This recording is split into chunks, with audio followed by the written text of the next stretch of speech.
was able today to report very significant information on the terrorist attack in Baltimore, and I know people will say, well, it's not proven to be a terrorist attack yet. Our intelligence agencies already know it is. They can lie about it, they can cover it up, they can say whatever they want, but it was a terrorist attack, a cyber attack. And I'm able to do that because I have always protected my sources. That's a sacred covenant that I'm in. And that's why you see journalists sometimes, on rare occasions, going to prison rather than give up their sources, right? Why? Because you've made that sacred covenant, and it's one of those things that I will just never ever do. And I never thought about a psychiatrist in those terms. I never thought about a doctor in those terms. But when you find the good ones, that's who they are. And so they didn't need to target him, because the reason they targeted him was because they thought that he would give up his patient. They thought he would be corrupted. They thought he would take the money or whatever somebody offered them, but he wouldn't. And this man helped me understand how to really look at what is happening in our society right now. You know, if you want to say there are only two genders, now somehow we're boycotting anthropologist conferences, because anthropologists who are dealing with history, who are digging up ancient, human remains and saying, this was the first, man in Africa to live in Africa. Oh no, you can't say it's a man, because now you're leaving out all the other people that are, that are offended by gender. What this is called is not racism, it's mass delusion. They've created a mass delusion, and they're asking all of us to buy into it. And if you don't buy into it, they have 100 different weapons that they're going to use to bring you down. And I said this when I testified recently before Senator Johnson's committee in the Senate. I said, cancel culture is essentially how do you murder someone without actually killing them? If you're a doctor by trade, or you're a journalist, or you're a scientist, or you're, a geologist, and this is what you were born to do, this is all you've ever known, or this is what you rely on for your family.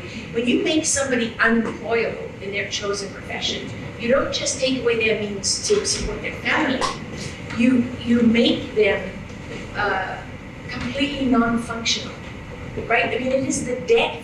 It's meant to be the death of you as you have known yourself. It is designed to do that. It is designed to kill you without actually murdering you. And then when you take it a step further, if you look at, for example, something like the 65 Project, and I'm going to talk more about this, the 65 Project was created to punish every attorney that dares to represent Donald Trump or take a case about election integrity or something that those running this mass delusion don't want you to fight, right? So what do? They go after the bar associations in every state. They try to get you disbarred. They try to get you fired. And what did the man who was one of the architects of this project, David Brock, some of you may know his name by now. I've been yakking on about him for years, for more than a decade. David Brock, who founded Media Matters for America, who also was the brainchild behind the 65 Project and hand-selected the guy from Utah, Michael Teeter, who runs it. And David Brock, who now runs an organization called Facts First USA. I'm going to come back to that so that you understand where that fits. This man said, I don't just want to make you unemployable. I want to make it impossible for you as an attorney who dare take an election integrity case. I want to make it so you are like, you can't even get in your community. You're kicked out of your company, you're kicked out of your community, you're kicked out of everything. They want you, if you will not participate in the mass delusion, you are not allowed to function in society. We want you to not exist. And why is this important? Because if you go back to the psychiatrist, one of the things that he explained is that we are herd animals as human beings. What do we get in numbers? We get safety. We get security. It's not just weakness. There's a lot of people that will say to me, I wish more people would stand up. It's in our DNA to survive. We're built to survive. We're built to be herd animals. We're built to be sheep. I mean, they talk about it in the Bible. My sheep, Christ talks about my sheep follow me. He's not saying it to denigrate you. He's saying it because that's like who we are as human beings. So it's a very difficult thing to ask people to say, you know what, I'm gonna blow up my whole career. I'm gonna blow up my whole career. And I'm, you know, as a journalist, this is a very subtle distinction, because what can I do as a 60 Minutes journalist? Well, I don't need to do that story, right? I'm just gonna stay away from that story, or that story. That's not a good issue for me to take on. So I'm just not gonna do it. That's the first thing. That's when you self-censor. So we're just not gonna talk about that at the dinner table, right? Well, when we have the family gets together, we're just not gonna go there on Trump, whatever, any subject, right? We're not gonna address it because we don't wanna upset anything. So we've created a society. We're creating a society here where we're all supposed to participate in this mass delusion. We will know, how can you have a sex change if sex is not real? Or when I tell you, well, sex can be male, you can be female, and you can now be intersex. Okay, so when a baby's born, what doctor says, okay, we have an intersex baby here? Now, and by the way, if you have a sex change, are you changing from male to intersex? No. No, you go from male to female, female to male. So, I mean, it's a ridiculous argument, and when you understand it's a delusion, and you're being asked to participate, and you don't have to participate, then it starts to set you free. And so, why does that matter? Because now when you start to look at it, as a journalist making that decision, you're not even aware of my choices. It's imperceptible, right? Because you're watching me on 60 Minutes and I'm doing one great story one week after another, and why do I have to take on that issue? You don't really notice it. When do you notice it? You notice it when you go to your doctor and he knows that it's not a vaccine. He knows that there's so much data coming out that it's killing people. He knows this. And yet he tells you to take it anyway. He advises you to take it, or he doesn't want to answer the question. So now that decision, now it has life and death consequences. As a journalist, it actually has life and death consequences too, but you can't see it. Why is that? Why and how is that relevant? Well, it's very hard to fight something you can't see. We don't know about it a lot of the time until it's too late. Cyber attacks are unseen, aren't they? You don't see that virus infecting your computer. You don't see that ransomware come in. You don't know. If somebody came to your door and said, oh, I'd like to place a microphone in every room in your house. I'm going to be there when you're having sex with your wife, when you're on the toilet, when you're fighting with your whatever, right? I'm going to be there in your worst moments, your best moments. I'm never going to leave your side. Say, hell no, you're not. You ain't coming in. You set foot in my house, this is the state of Texas. I'm going to shoot you. Right? That's what you're going to do. So what did they do? So what did they do? Alexa, my phone, computer, smart television, dishwasher, my thermostat. It really doesn't matter. When they put smart in front of it, they didn't mean you. They didn't, right? No, they did not. So you think about it, when they introduced cigarettes and they had said, you know what, this is probably going to give you cancer and kill you, most people wouldn't have stopped smoking. Some would have, I'm sure. But it would have been a very different decision. It's the same thing. It's the same, maybe use some. Okay. It's the same thing with technology. It's the same thing. They told you this is the surveillance device. And this is the beginning. We're going to use this to surveil you. We're going to use it to control you. We're going to use it. We're going to use it to take away your rights, your freedoms, your individual liberty, your privacy. We're slowly going to use it to dismantle the Constitution, right? And then we're going to use it to take over your world. So how are these things relevant? Well, the first thing I want you to do is give yourself a break if you're feeling guilty or you're feeling less because you haven't been someone who's blown up your whole life and your whole career and everything else. I'm not giving you a free pass. I'm just saying to you, it's understandable. It's part of our human DNA. It's part of our survival instinct. I have 3 children. When my children look at me today and they say, and they talk about going to college, I don't want to tell them what for. Why? You want to be a doctor? Oh my God, are you ready? Because you're not going to be able to practice medicine. You're going to have to make political decisions that are not in the best interest of your patient. If you want to stay in practice, you're going to have to break the Hippocratic Oath.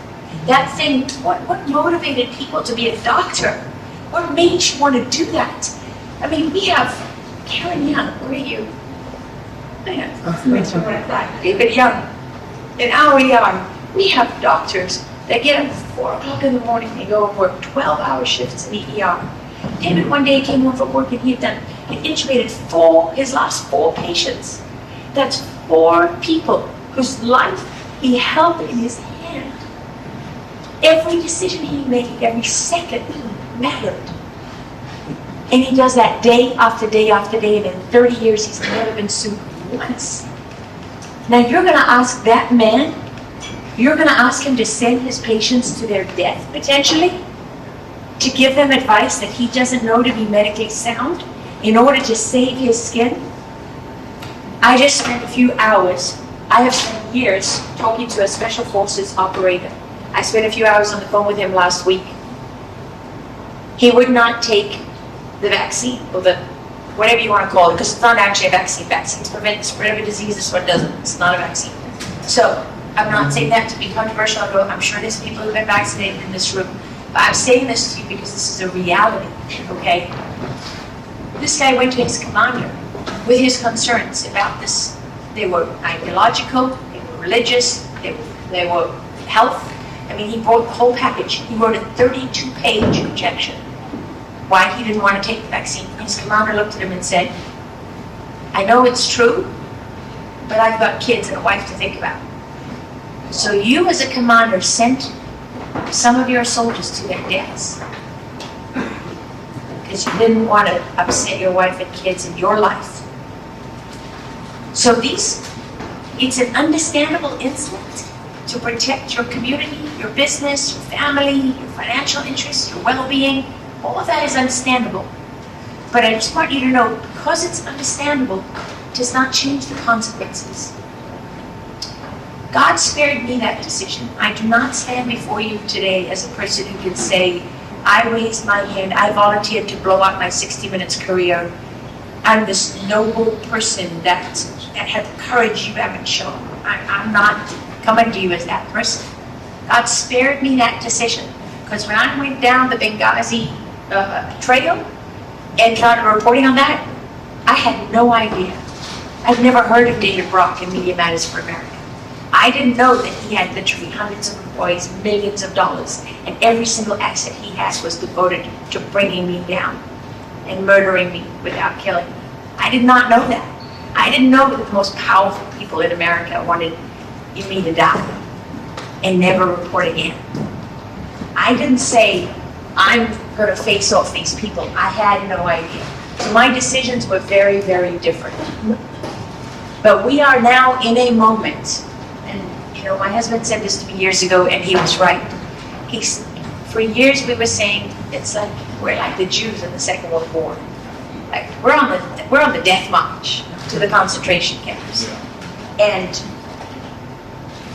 some people aren't even talking about it. How did we get here? And then we kept marching, and some people started dying along the way. And it became more and more obvious we weren't getting out of this situation. And still people didn't want to talk about it.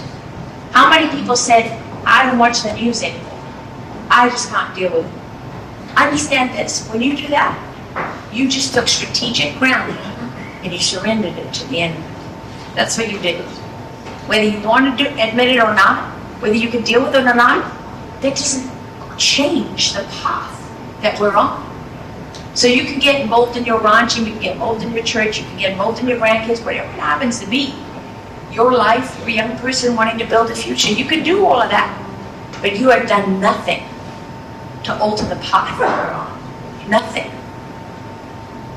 How many of you know the severity of the books that are in our schools in Fredericksburg, Texas. There's a lot of people that don't. That is a lot of people that don't. I can guarantee you, if I started to read a passage from one of those books right now, you might want to get up and leave. The graphic nature of the books that are in our schools. I'm not going to talk about it because Lindsay is here and she's one of my favorite little people in the whole world. And those precious ears do not need to hear this. The whole point is to protect our children, not to expose them to it. Anyone who tells you this is a First Amendment issue is lying to you. We have a number of documents. 3 of those tell you everything you need to know. The 10 Commandments never changed. Right? Never changed. We know what's right, we know what's wrong. They're there. It's right there. If you've forgotten what's on there, you can check it out anytime. While you still can, by the way, because everything digital can be altered. So I would check out an old version, not a new one, if I were you. The 10 Commandments do not change. The Constitution, unchanged. And the Declaration of Independence. If you have those 3 documents, you have the answer to everything you need to know about this situation and what you can and cannot do about it. Right? And so, I want to go back to that person who wants to be a doctor, who dreams of being a doctor, or an attorney, or in a PR firm, or in a corporation. You realize now that the choices before all of those people, what does my son have to do to pass at school? He has to lie. Because when he's in English class, or when he was in St. Mary's in his economics class, and they were talking about alternative systems of economic organization like Marxism, do you know that they never taught those kids that Karl Marx did not believe in God? They didn't teach, when they're teaching you that economic system, they don't say, by the way, the communist Marxists have been responsible for the death of millions of people. Mao killed millions, Stalin killed millions, Lenin killed millions. Do we teach the Nazi system of economic organization? No. Because somehow only Hitler's the bad guy. And I'm not giving Hitler a pass. I'm not suggesting you do. I'm suggesting you be honest about, so what we've done is we've taken a political system like Marxism, which is a political system. It's not an economic doctrine. I learned it in college as an economic doctrine. But when you really study the whole picture of isolating the economic aspect of Marxism is profoundly dishonest. And what is it? Mass delusion. Mass delusion that's been perpetuated by Hollywood. Because you don't ever see movies. How often do we see movies about Mao and all the people he murdered and all the people that have died because of Marxism? We don't see them. We see amazing films about, like Schindler's List, right, and so on. These amazing films about the Nazis, but we hardly ever talk about how many people have been murdered by communism. The genocide of their own people that was carried out by those leaders, and beyond, because we haven't even talked about Pol Pot, Cambodia, and Vietnam, what the communists did in Vietnam and beyond, right? We don't talk about it because the people who control that information have information dominance. From Hollywood, that's not me, from Hollywood to Wall Street, to the East Coast newspapers and media, to magazines, to now cyber and digital, they control the flow of information, right? And so what had they gotten us to believe? McCarthy, he was a nut. He was a lunatic. There were no communists in America. This is a dark period in our history. We can never return to that dark period, right? Where we targeted people for no reason. Well, if you go back and you listen to the McCarthy era hearings, you actually go back to that old footage, you will see the number 2 at the Pentagon sitting there on the floor saying, I am an avowed communist. I am a Marxist and I'll be a Marxist on the day I die. And one after another, you will hear them in their own words stating it. We don't see movies about that. And then what you will notice if you're paying attention is to the left and to the right is a guy from the ACLU and a guy from the National Lawyers Guild defending them. And what did they do after the McCarthy era hearings? They dismantled the Committee on Internal Security Threats. Then they dismantled the subcommittee. I think it was the other way around. They did the subcommittee first, then they did the committee. And then what did they do? They went after the law. So why do they need to create laws about domestic violent extremism, domestic terrorism? They don't exist because in the McCarthy era they got rid of them. And then they spent the next few decades getting you not to think about it, getting you to think it was all a lie. It was all mass, it was just craziness. And we don't want to go back to those days. These are the signs, these are the indicators that lead you to the truth. This is how God shows you the truth. These things don't change. You know it's true. You know how many movies you've seen about the Nazis, and you know what you've seen about communism that's out there. And we're doing it right here in our own schools, in our own state. And you know what they're doing in Texas? They're moving to fully digital education. So what I am able to do, because of the trajectory of my career and the way my mind works and the things that I've learned and what God has shown me over the years, I've learned how to connect these dots. So one of the things I want to do for you is connect these dots. Why and how do they matter? How do these things connect? Well, cyber is an invisible enemy. You can't read code, let's face it. Can anyone in this room read computer code? Okay, 2 guys. So if he writes a program, can you read his program? Depends. Maybe, maybe not. What does that mean? Can any of our poll watchers read code? We got some of them. No. Right? Can any of our election officials read code? No. Okay, so we have paper ballots, don't we? Right. Take that ballot and put your mark on it. What do you do with it after that? Until the last election when we did the hand count, you put it in a machine, spat it out on the other side, what came out? The honest answer is I have no idea. I don't know what came out because it was a QR code. How'd that work out for you? That's reflected what you put on that paper? Do you know? You don't know. Okay, when they say they did an audit, how do they do an audit? What is a risk limiting audit? It means when you have, I don't know, 10,000 votes, you took maybe 100, maybe 150, maybe 200, maybe 300. That's it. You didn't go through all the votes. You didn't investigate all the systems. If I put a counterfeit ballot, like I signed a ballot in someone else's name, and I put that into the machine, and you count it. When you do the audit and you recount it, do you know? No. Do you get a different count? No. They tell you, oh, those ballots were all counted. They counted them, right? They didn't audit. They found nothing. Did they? You don't know what they're talking about. You don't know what they're talking about because those journalists that I referred to earlier who said, I don't want to touch that, that's not good for my career. They didn't touch it. They stopped doing what was brave. They stopped doing what was right. They stopped following things because they wanted to know the truth. And they started making political decisions. So then you get, well, okay, so now your lawyers are targeted. They can't take the cases. If they do, they get disbarred. You know what happened to Rudy Giuliani when he represented Trump? He was fired from his own law firm. That was when Trump was still president. It was in his first year as president. Rudy Giuliani was fired from his own law firm for taking the president of the United States as a client. What?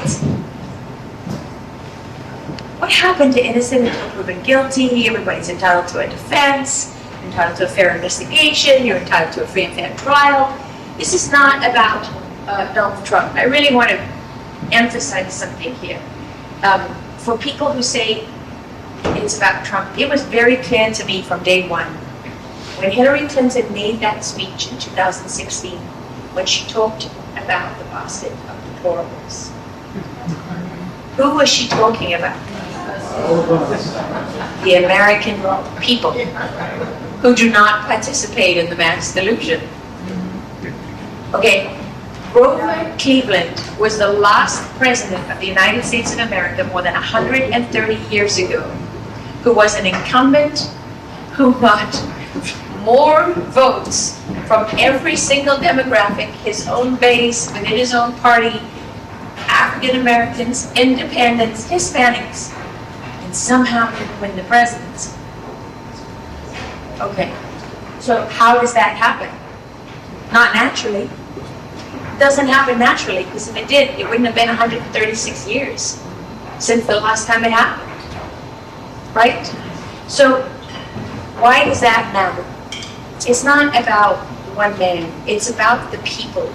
When I said in 2016, they're targeting the people, Hillary Clinton made that statement, and then the media said, oh, there was an outrage, and people said, oh, she went too far, she didn't mean it. No, that is an information warfare operation where they are introducing the idea because they want to normalize it. They want it to become part of the lexicon because they have a purpose for that idea. They don't want to be responsible for it, so she retracts and says, oh, they retract for her. But then they continue to pursue it. So they established how they were going to dismantle the American people, what the justification was going to be. If you won't participate in the mass delusion, it doesn't matter what it is.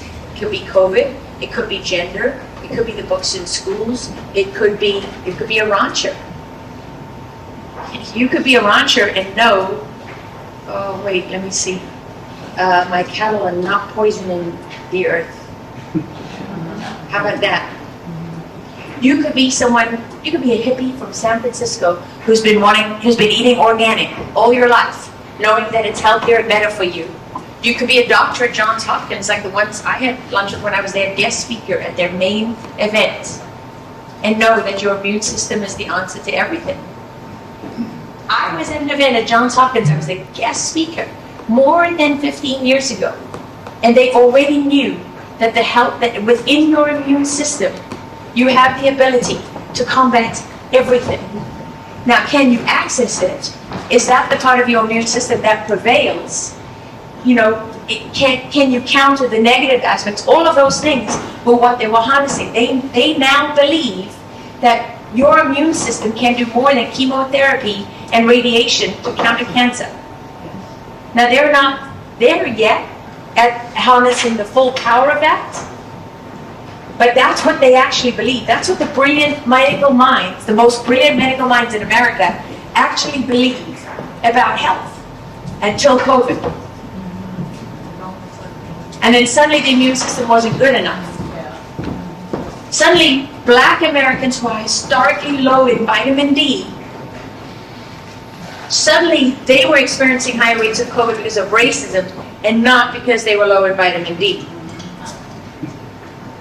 Suddenly, the climate is changing because of CO2, which is critical to life on Earth, all forms of life. Do you realize that CO2 was made poison under the Obama administration? No, you might, but probably most of us don't, because every single day, all around us, they are one after another changing the laws and systematically dismantling sanity and introducing mass delusion. They're legislating mass delusion. They are now legislating a climate crisis that does not actually exist. Right, yes. And I said to a friend of my son's, his parents are very liberal, and he's in this interesting world, and he's in my house, it's everything, right? At top volume, everybody's screaming about everything, and there's nowhere to hide. And we were talking about the climate, and I said to him, cool, I just want you to think about this for a moment. You're now supposed to believe that the food that has kept humanity alive since the beginning of time is now bad for us. And it would be much better if instead of eating organic things grown in the ground or natural meat, you got a protein bar made in a factory out of chemicals. Yeah, not true. It's not true. It's not true. But what did the oil industry do? I went down to Midland. Seth Keshel, you might know him. He's a big name in election integrity, former captain of the U.S. Army. He loves to tell this story because he'd never met me before I did this event with him, and his mouth hit the floor. Because I was down in Midland, and I was introduced to some of the oil guys, and I said, excuse my friends, what the have you guys been doing? You took a knee.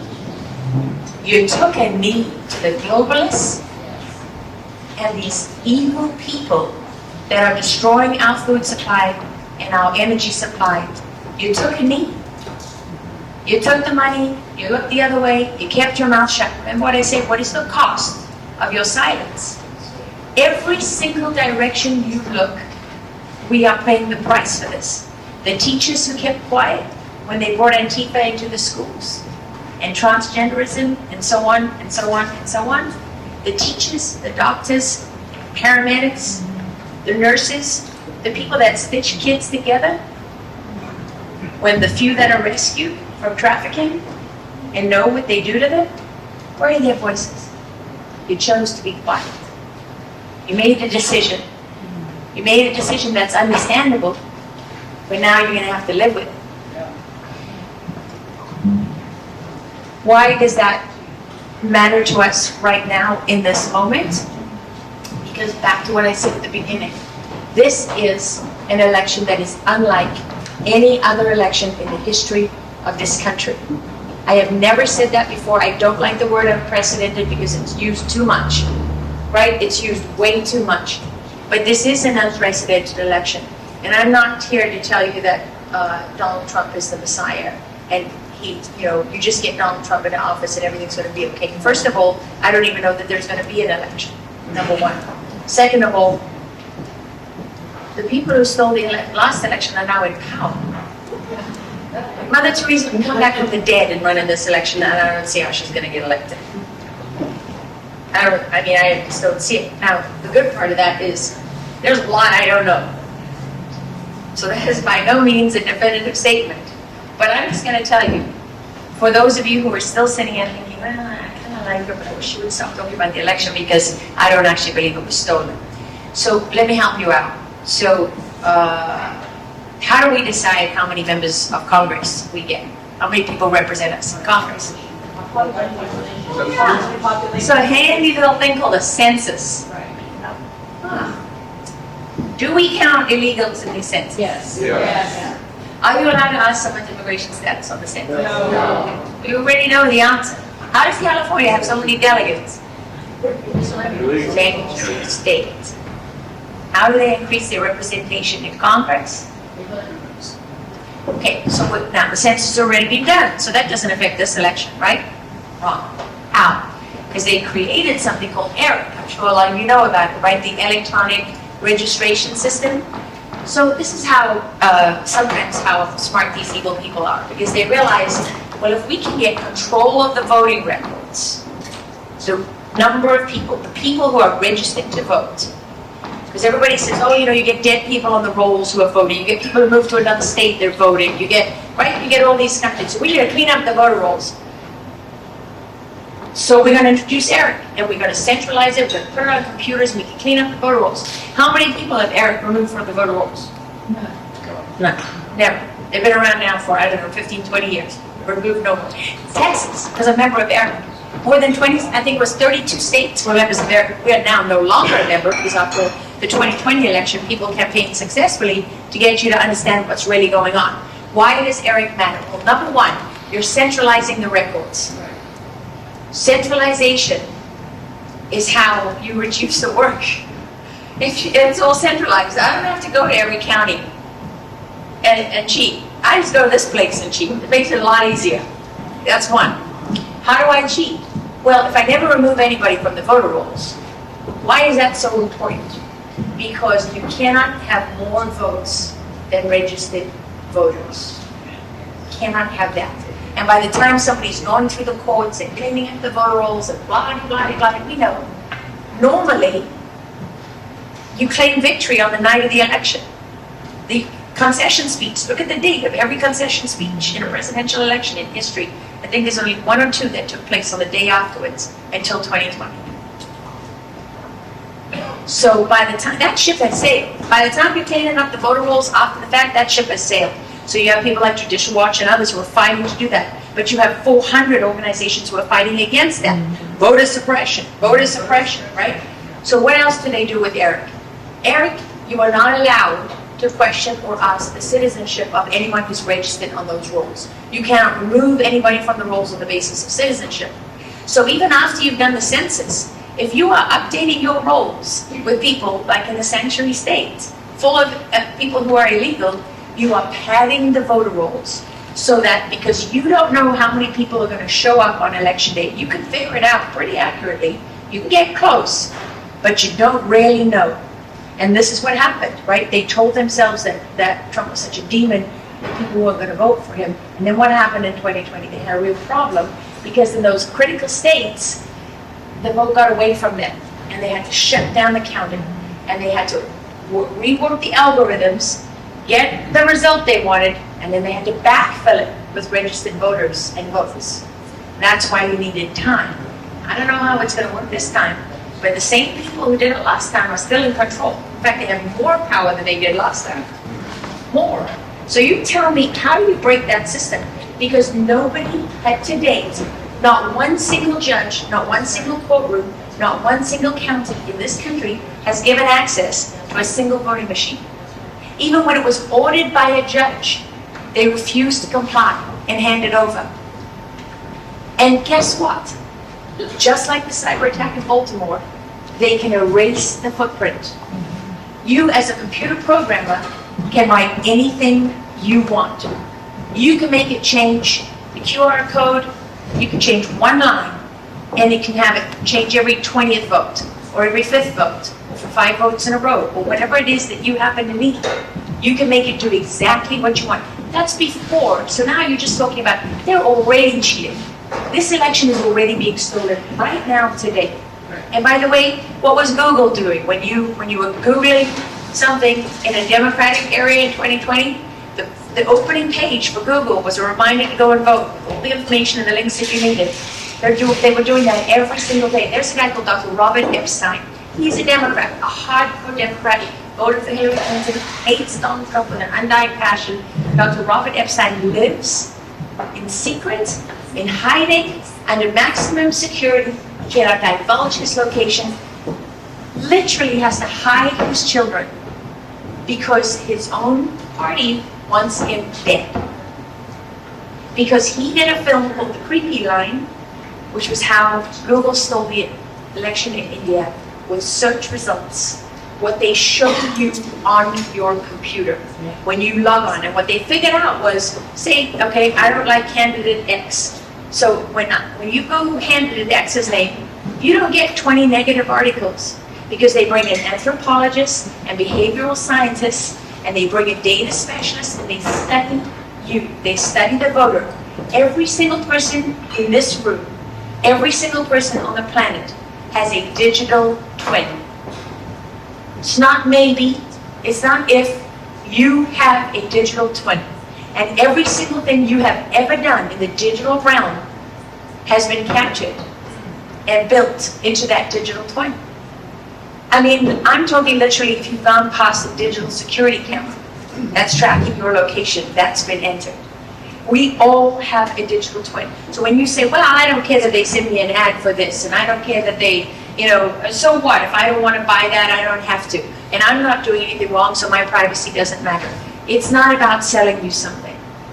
You are the product. You are what they're after. And behavioral manipulation is the purpose of that information. Your digital twin is valuable because you can be manipulated. How? Well, for example, you break up with your girlfriend or you get into trouble at home and now I've taken your phone away. Oh, how do we get this person to get back on their phone? We send them a message about that ex-girlfriend or that ex-boyfriend. We send them a notification of something that they posted on Snapchat or some other group we're in. Notifications are death. Turn them off. They control you. Notifications decide what you look at and when you look at it. They lure you in. This is how they bring you in. Turn off every notification you have. Why did they put a clock on this? Why did they put an alarm on it? Because you won't turn it off when you're sleeping. You'll never turn it off, will you? You'll have it on all the time. Do your children have phones? If your children has a phone, or an iPad, or a laptop, or a computer, or a PlayStation, or an Xbox, You have traffickers in your child's bedroom. It's not maybe, it is 100% fact. You have invited traffickers into your child's life and into your home. And how do these things relate? What's that got to do with vote for and everything else? It is an unseen entry into your life and into your mind and into your central nervous system, into your brain, into how you function. We remember what it was like to wait for a letter in the mail. Our children. Lindsay, do you know what that's like? Yes? If you want to talk to one of your friends at school, do you guys have to fight with each other at home to see who can get on the landline? Yeah. What's a landline? This one is crazy. Hold on. I can't even have my popsicle margarita. Best drink in town. As Chris says, tequila makes your clothes come off. That's a quote. This is a very, very, very, very serious thing. I am not kidding you. There are so many apps that have been created. Your kids can watch a movie. You know what else? 100 other people can watch it at the same time. Traffickers will go into those apps, they'll sit there and watch a movie, they'll make contact. They will track you for a year, 2 years, 3 years. They will follow your child. That's all they exist to do. And now they have AI doing the groundwork for them. And why is that important? Well, they want to know, well, Lindsay, she's the youngest child. Oh, her sister's just went off to boarding school, so she's the only one at home. What drives Lindsay? What makes her upset? What makes her happy? How do we get Lindsay? How do we figure out what makes her tick so that when we meet Lindsay, we can manipulate her? Like if we don't want you to get to the polls, we know that we've got a problem at a polling station. The vote is way out of hand. The lines are out the door and the vote is going to a candidate we don't want. But we can have a water main pipe burst. How? Because it's cyber. It's control. They took all of those analog systems and they just came and put digital systems on top of it, didn't they? And that gives them what? It gives them control. And this is the part that we really need to confront. Just because they don't exercise that control doesn't mean they don't have the power. What would happen to you if they said, you're a bad boy, sorry, but you don't get to go on the internet anymore. No online banking, no online searching, no email, no internet, nothing, because you've been a bad boy. What happens to you then? How many of your businesses go down? How many people have said to me, you know, I know they traffic kids on Instagram, but my business depends on it. How many people say, well, I know Target pushes, you know, transgender, this and that, but they have really nice furniture that's, you know, buy that somewhere else. How many of us make a deal with the devil 100 times a day? That's what we're doing, we're making a deal with the devil. And what technology does is it gives them absolute control over all of us. You can't apply for a job, you can't get a visa, you can't do this, you can't do that, you can't do that, I can't function without my phone. And they figured out a way to make you the product, right? So look at Facebook, okay, Mark Zuckerberg, he's a moron, okay? He did not create Facebook. If you believe that at this point, you're also a moron, okay? Think about it. Facebook was created by DARPA. Why? It is a global surveillance system where what do they sell you? You create the product. They don't spend hours taking photographs. They don't send a photographer to your house and took nice pictures of your family. And by the way, who owns your image? Do you know? So what does that actually mean? It means that if I have my phone, I can walk past Lindsay with an app, sitting right there. I have now done a 3D scan of that child, any child, anywhere. I can put that image on the internet. I can put an NFT on it. I now own that image. I create an avatar. I put it on the dark web. You pay me money. I give you a pair of Oculus glasses, and you can now rape that child as many times as you want. That's happening right now, as we speak. That is happening. You do not own your image. Why do you not own your image? Because you haven't asked. You haven't said, I want to own my image. You gave an unlimited, worldwide, perpetual copyright to Facebook, Instagram, Google, Snapchat, Microsoft, Dell, list it all. If you do something on a computer, You gave it away. HIPAA? I'm sorry, what is HIPAA? What? Telehealth and HIPAA? No. Just because they don't use it doesn't mean they don't own it. It's just like I have people say to me all the time, I just got back from Mexico and had the best time, didn't see any cartels. Really? That's right. They didn't want you to see it.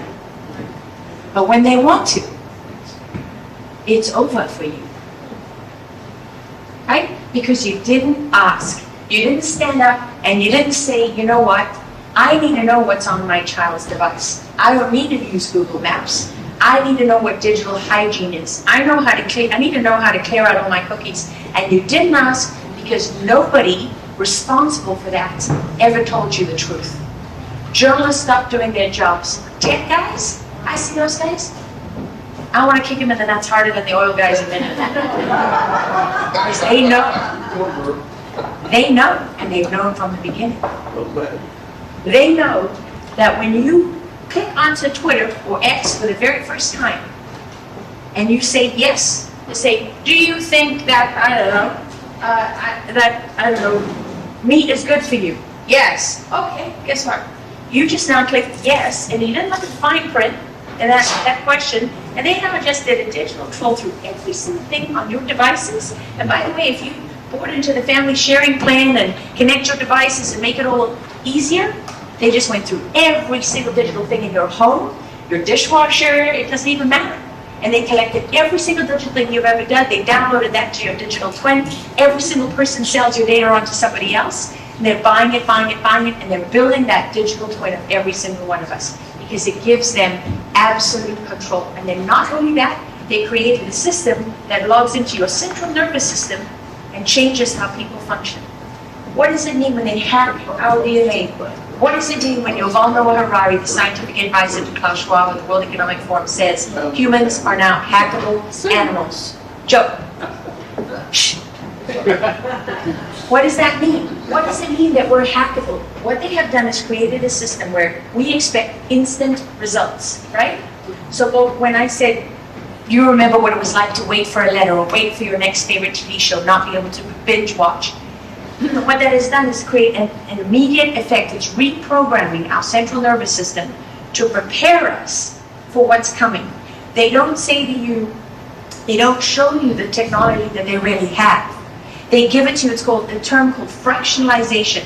They give it to you in small increments so that you will accept it. The first thing was a brick phone, then it was a flip phone, then it was the first generation iPhone. What they have now is a phone that will wrap around your skin. Becomes a second skin, and it logs right into your central nervous system. And when you hit the buttons, a hologram pops up.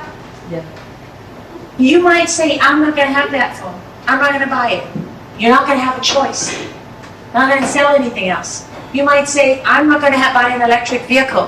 What are you going to do? They've already just 3 days ago issued the strongest emissions restrictions ever, standards ever. In history, they made it so that no car company can afford to build a gas vehicle. First they won't build them, then they won't sell them, then there won't be any gas, then it'll be illegal for you to use them. Where are we headed? We're headed into a world, if these people continue with their agenda, we're headed into a world where there are no cattle. There are no ranches. Why do they care that 1 billion acres went up in flames in Texas? Couldn't care less. Couldn't care less, not even talking about it in the media, because they have information dominance and they are taking away your food. Now, in Europe, they're actually seizing farmland because what? They don't have a constitution, they don't have a Bill of Rights, and apparently a lot of them don't remember the 10 Commandments. They can't get away with that in America. They change their tactics and adapt. So, okay, you know a lot of this. When you look at all of this, does it make you feel overwhelmed? Do you feel like, what can I do about it? This is bigger than me. So I'm going back to that part. So for the past at least couple weeks, I've been thinking about what I was going to talk about here.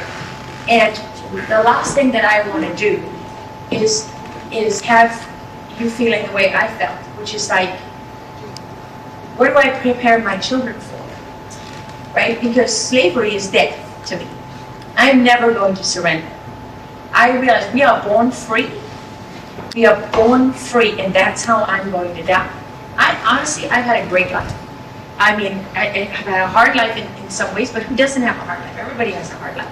I've traveled all over the world. I've been honored by the Queen of England. And I did it, and that was a good thing in those days, I will say that before I knew more about the royal family. However, the point is, I've stepped on the streets with street kids in Angola. I've done with everyone from presidents to, Jim Odino used to send his private helicopter to pick me up in the red zone in Baghdad and fly me to the palace to have dinner with me just to pick my brain. I've had an unbelievable life. And I'm tired, right? So do I care about dying? I couldn't care less about dying. What is dying? It's nothing. What do I want to do? Live to be 150? Oh no, that's what they want. They want to live forever. They want to power their brain with a supercomputer. They want to use telepathic communications that are instant. That's why we're being retrained for instant communication. And they actually want to live forever. I don't get that. I don't get that. I like the seasons coming and going. Summer means something because I know winter's coming. You're going to just live forever. What does life mean? Right? And they've convinced us that the thing that is most precious to us, our human frailty, our humanity, that it's a weakness. They created superheroes. Why? So we would all want to be superheroes. I can give you bionic legs. You want it? Let me tell you what you can do with them. Oh wait, you're blind. It's okay, because I have a bionic eye, and you can have the gift of sight. Isn't that amazing? We can bring sight to all the blind people on earth. But what are they really, what's the cost? What's the price? Nobody asks the price. And what the price is very, very obvious.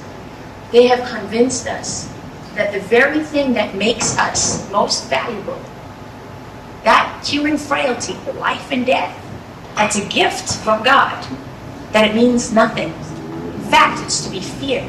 We should fear death. We should fear old age. We should fear all of it. And we should do everything. I'm working on the old age part. I am fighting that better than I got. It's not working out so well, but I am fighting it. But why do I say this? Because my ability to give my life for freedom and to inspire other people to fight for that, that would be walking in the footsteps of giants. Yes. Imagine the opportunity. I'm not looking to die. I have young children. I want to be there for them. I feel guilty for bringing it into this world with what they have to face. But look at what he gave us. So what can a Tesla never do? It will never ever make a last-minute decision to plow into a wall and spare the woman, the pregnant woman walking across the road. It will never have the ability to give its life to someone else because it doesn't have life. And I'm going to take you right back to that psychiatrist from the beginning. He said the purpose of psychiatry is to help you find yourself again. Because people who have mental illnesses or mental difficulties have lost their connection to their true self. You've forgotten who you are, or you're so traumatized you never had your baby to know, or you never got there. So their job is to bring you back to your true self. And your true self is what? It is the truth. And what is the truth? I am the way, the truth, and the life. You come back to that true self. It's who you are as God created you. That's why it's so important for us not to believe. It's so important to take over the churches. Some of you may know this history. So there were, before the Illuminati was founded, because it was founded a few months after America was founded in 1776 in a place called Bavaria. There were Illuminants, right, who were pushing that way. And what happened? Well, they had pretty much, they were controlling most of the world. And they had this odd thing happen. They lost in America. And they hadn't taken it very seriously. Go back to the historic writing, and you will see. They were disturbed by this. So they founded and organized the Illuminati into a formal structure, which first job was to infiltrate the Masons, take over what was at the time the most powerful secret society in the world. And what did they do about America? They read the letters of the 13 colonies. They studied what happened to understand how they were blindsided. And when they did that, they discovered what?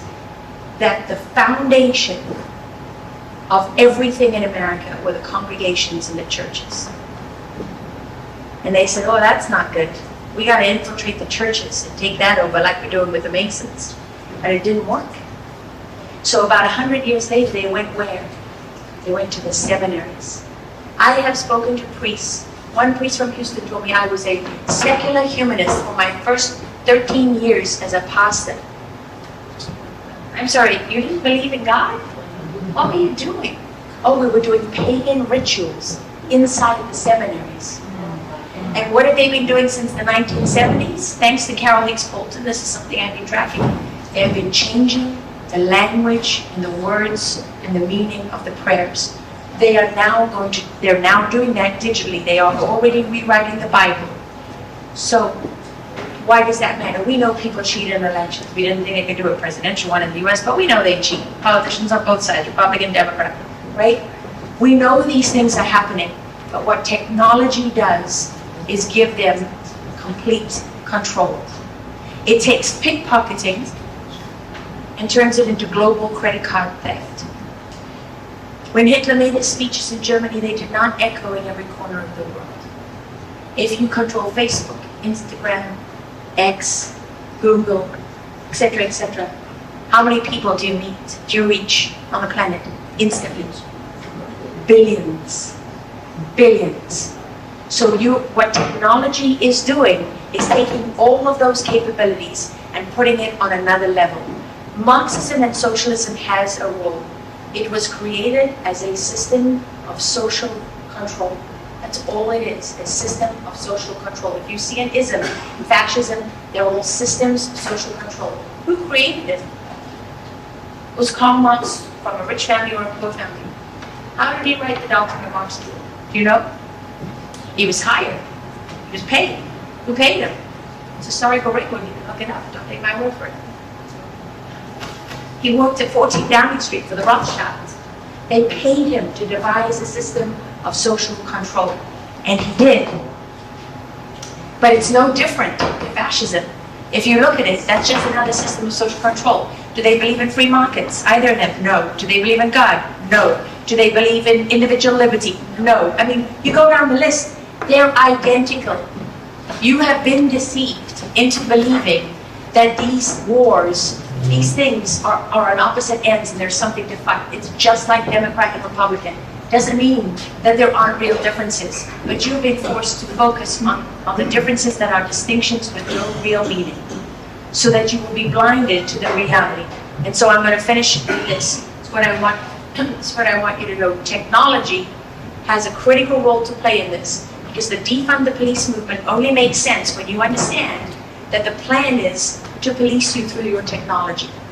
You're not going to need police, because when you control everyone's every action and every minute of their day, and you dictate what they're allowed to think, what they're allowed to say, what they're allowed to do, you now have a system of control that allows you to dispense with policing, to dispense with courts. Guess what? Dispense with elections, because they've already said predictive AI will save us the trouble of having elections. Because with predictive AI, I can look at your digital twin and I can say how you're going to vote. So we're going to email and text voting right next, and then we're going to no elections. You all know Harari said this could very easily be the last presidential election in the United States of America. That man said, they put him on the stage at TED Talks. They put him on the stage at the World Economic Forum. Obama put him on his Christmas list of what books are to read when he was president. These people are celebrated, they're lifted up. You tell the truth, you're punished, you're charged, you're thrown in jail, you're fired, you're canceled, you can't get through college. We teach our children to lie. We reward dishonesty and deceit and tyranny. That's where we are. And I would say this to you before I take questions. That is a bleak picture, and it's overwhelming. And when you look at it, you cannot see how you can fix it, right? So I realized last night, speaking to a former clandestine operative for the CIA, who's a very smart man, I realized why.